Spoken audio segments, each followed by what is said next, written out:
This is a local guy right here in Portland named Joshua Betancourt. He was visited by the cops today for threatening to come to my house to kill me. This is a message Joshua sent to my fiance as part of his stalking and harassment campaign against me.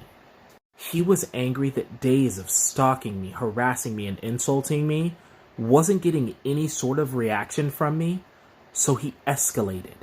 After stalking Nicole and getting blocked by her, he got a hold of my address and started threatening me. He kept telling me he was going to come to my house and teach me why I shouldn't call Donald Trump supporters white supremacists.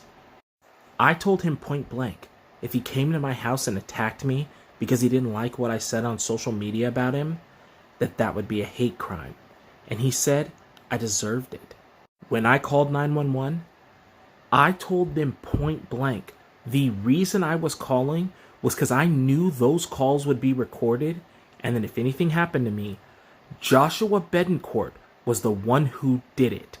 I wanted there to be an electronic record that would take them right back to Joshua, so that if anything did happen, he would get arrested for a hate crime, prosecuted, and tossed in prison.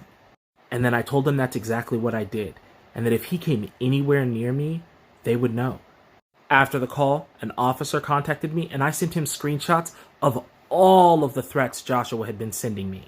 They pulled up Joshua's driver's license information, got his home address, his date of birth, and his phone number.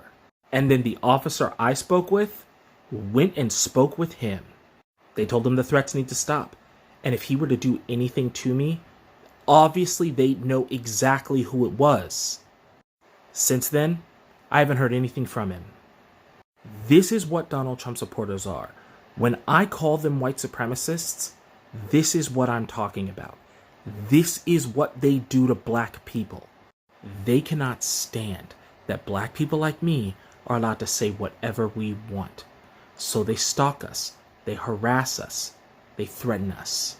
It is an attempt to silence black people, to get us to be quiet about our political views.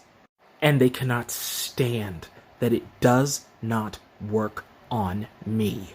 No amount of harassment, no amount of stalking, no amount of threats will silence my voice. And white supremacists like this cannot stand it. Most don't escalate this far, but this is what all Donald Trump supporters are. This is how they treat black people.